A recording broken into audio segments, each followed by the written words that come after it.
just to treat you right. You're the reason I'm alive.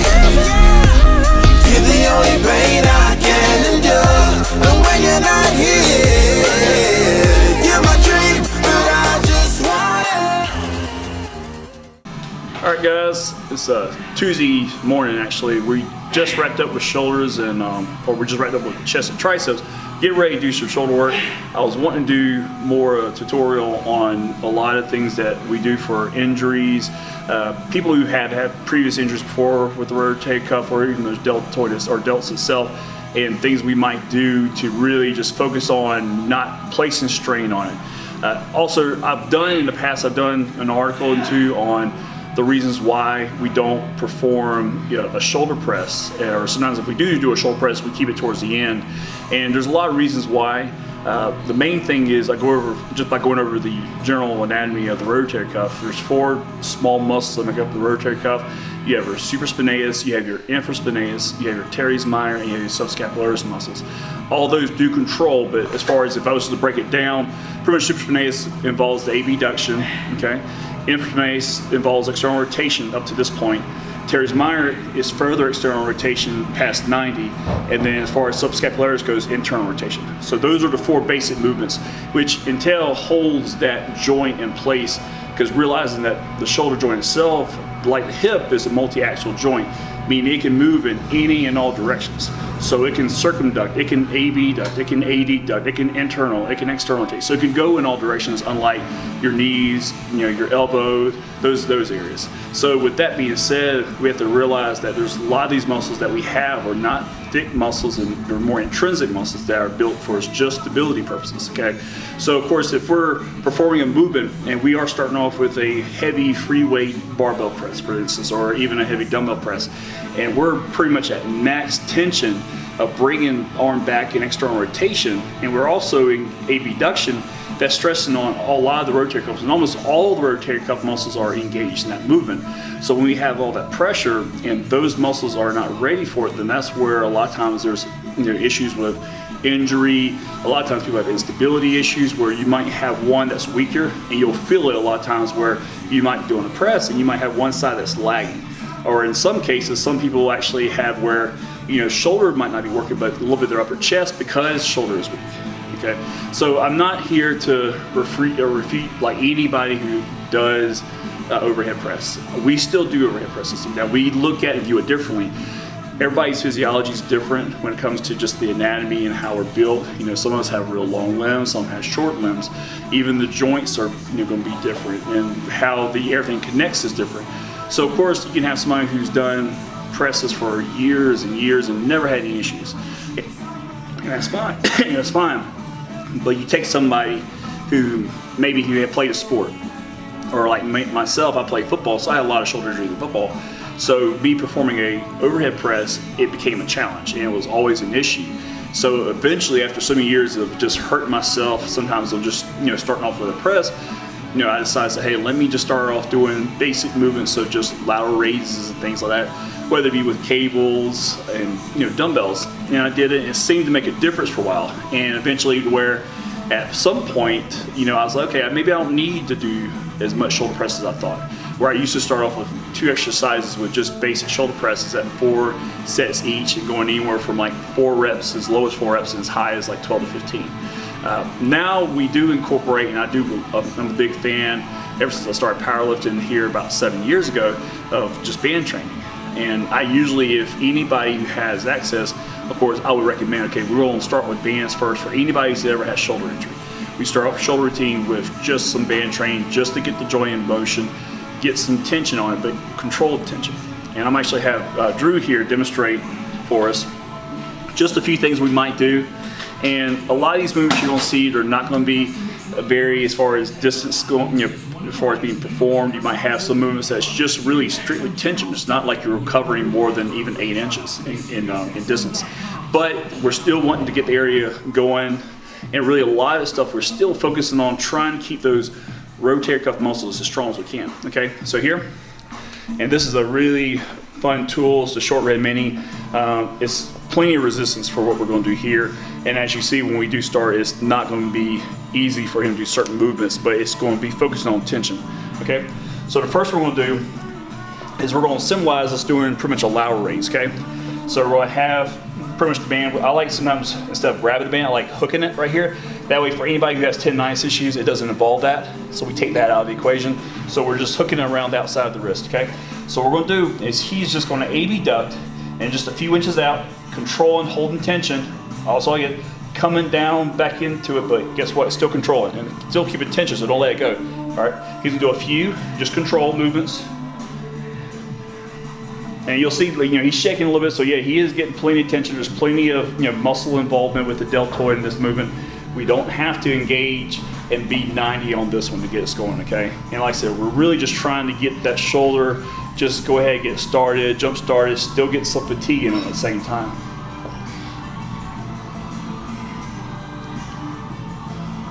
We're gonna have him do 10. All right. Now we'll do, and this is going to be one that we're going to do for just external rotation factor, okay? So we were talking about the, pretty much the teres minor and the infraspinatus muscles, how those involve in external rotation. So we're going to really just focus on those. So I'm actually having this do is keep his elbows locked inside. I'm going to have him bend his arms up 90 degrees. So keeping everything locked in here. Still keep his hands how we have it. Now we're just going to spread it, but keep those elbows in tight. So spread the hands out, keep the elbows in tight. Good. Hold it. Good. Keep tension going. So we're still covering about the same distance as we did before with just a lower raise. But here we're doing it to where we're going to involve a little bit of rotator muscle. We're still hitting deltoid. Deltoid still being engaged. And even with this, we still get a little bit, even with some rear deltoid, posterior delts actually going involved in that one just to help kind of stabilize and pull it back.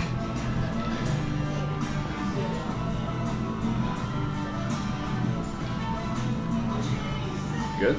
Now, we're going to bring it up above sternum level, and I'm going to actually have him turn palms face down, okay? Now this one, the reason why we're doing palms face down, because I really want to focus on trying to engage the rear delts. A lot of times if we were to go with palms rotate facing in, sometimes the medial delts are wanting to kick in a little bit more. We want to isolate the rear, okay? So here we're going to start here with the band, same thing, covering the same distance, squeezing out, holding it, keeping tension.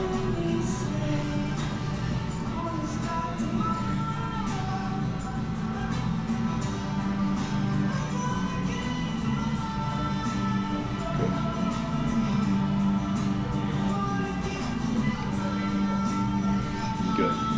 All right. So those are a really quick 3 to really involve a lot of rotator cuff, to really focus on strengthening.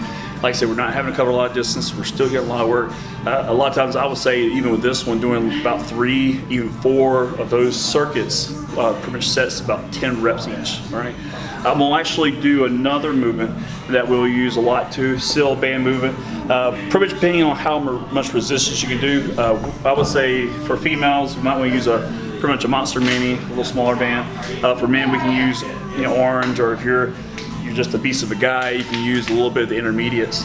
But here, we'll stabilize with 1 foot or even 2 if you want more resistance. Okay, we'll come up, front raise, controlling it both ways, still keeping tension. Okay, still controlling it, and we're only hitting right at parallel. Okay, at this point, most people don't really have an issue doing a front raise when they do have rotator cuff issues.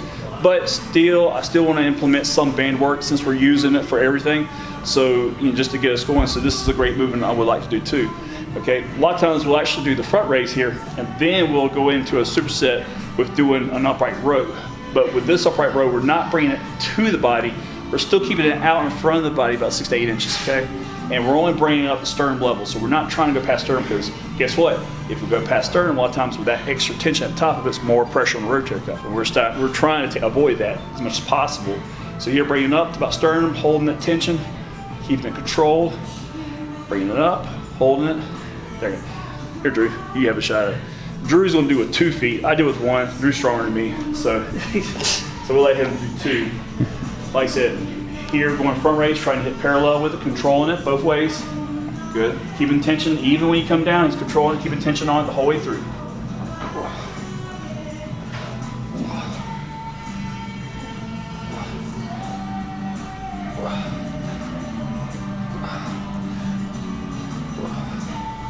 All right, going upright.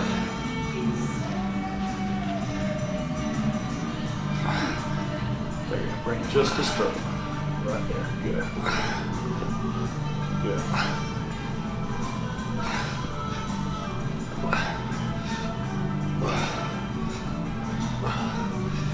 Good. Good work. All right, and for those who don't have access to bands and who maybe are waiting for yours to come in, who really want to jump on something, I'll show you here on the dumbbells, and I actually have Drew come over here with me. Some things we can do with the dumbbells, and this one we're going to use them more as using it for partials with continuous movement. Okay, so I wouldn't go heavy because we want to just keep tension on, but really just still at the same time still trying to treat if you do have a shoulder injury, minor, or if you just want to just work on just getting your shoulders conditioned before you do anything, whether it be a press. This is what I recommend. We'll actually come over here, and I want to keep it to where we're still a few inches away from the body with both dumbbells. We're doing a partial movement, okay? So almost imagine yourself flying like a bird right here. You're keeping your wings going. Now allow it to come, hit to your side, keep it in tension. You're going about, up to as high as about 60 to 70 degrees, nothing higher. We're not trying to hit pedal up to the floor. We're just trying to just keep that tension on it, okay? We can do the same thing where we turn the dumbbells in a little bit, bring it up. Still hitting a little bit of medial delt, but we are hitting a little bit of traps on this one as we go about 60 degrees. Rear delts are still going to want to engage some just for a little bit of just stability. All right, we'll do that. Pretend, still do it partial. Okay, then we'll bend slightly over, partial. Again, now with us slightly bending, now our rear delts are wanting to use, but be used more. So here, still doing a partial, still keeping tension on it. You're not going past 60, 70 degrees. And then here we go front raise, keep it in front of us, still not letting it hit. Keep that tension going, okay? Same thing.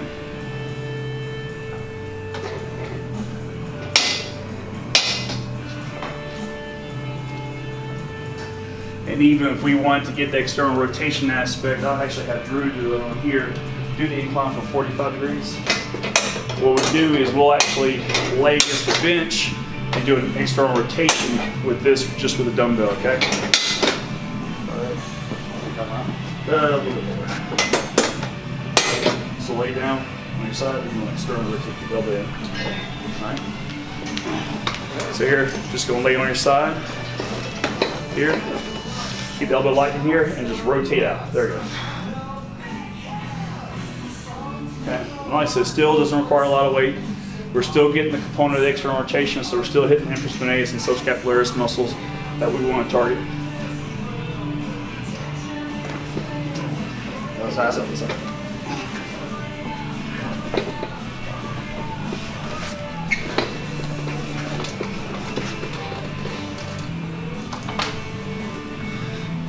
Like I said, these are all really great ways, especially to engage the shoulder stuff, engage the joint without really fully going into it. Because even for what I just did with just 10 pounds, my shoulder's already on fire. Okay, my delts are already feeling like every aspect is being hit. And remembering too, when we look at and we break down, even the anatomy of the deltoid, we have three muscles. You have your anterior delt, you have your medial delt, you have your posterior delt. The only thing is, people will forget that your medial delt is the predominant mass. If we look at the predominant mass of the delt, it's the medial, then the rear or the posterior delt, then the anterior delt. So technically, it's like, okay, well, if we're breaking it down systematically of areas of involvement, what's going to be the strongest for us, what's going to be the predominance, same as we do with all the body parts throughout the body. Well, guess what? We should focus on things like medial delt first.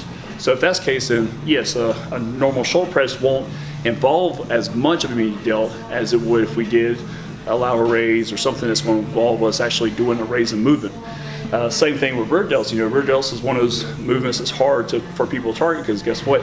Trapezius muscle, rhomboids, sometimes even lats, depending on where your position and stuff, those want to help assist too. So you're never getting a true posterior delt movement. You're getting, so that's why usually even the band work is really good. Even I'm a big fan of even doing singles with bands where we're just doing, say, a monster mini, like a long hooking up and just focus on just constant tension on just the rear delt for a few sets. just to get blood flow and get it engaged. And of course, once you do that, then you really can target your reducts more. I was a person who was real bad about doing that, neglecting a lot of the true movements I should have been doing for years. Finally, after so many injuries and hurting myself in the gym, you learn a lot. You learn to modify, learn to rehab, and you learn the tricks of the trade of what we've done yourself. So that way, whatever you learn that for your clients not to do and to refrain. And that's one thing I really am a big believer. I'm a big believer as all of us optimizing ourselves at 100% if we're healthy, and that way we don't have to go in and worry about something or modifying because we're worried about injury. If we're at 100% and train, we'll get more out of it versus training hurt at 70, 80%. So, but this is just a little tidbit of what we do. On the next one, I do want to go over more with shoulder pressing and just systematically going through that too, as far as the ways to shoulder press, ways and techniques sometimes that could take pressure off the shoulder too that we could use, and it's going to involve a little bit of more different machines, different ways, different positions, and just something to open up a lot of people who still love to shoulder press, but yet we can do variations to still get the same benefit or even better benefit without having the pressure on the joints. I just wanna.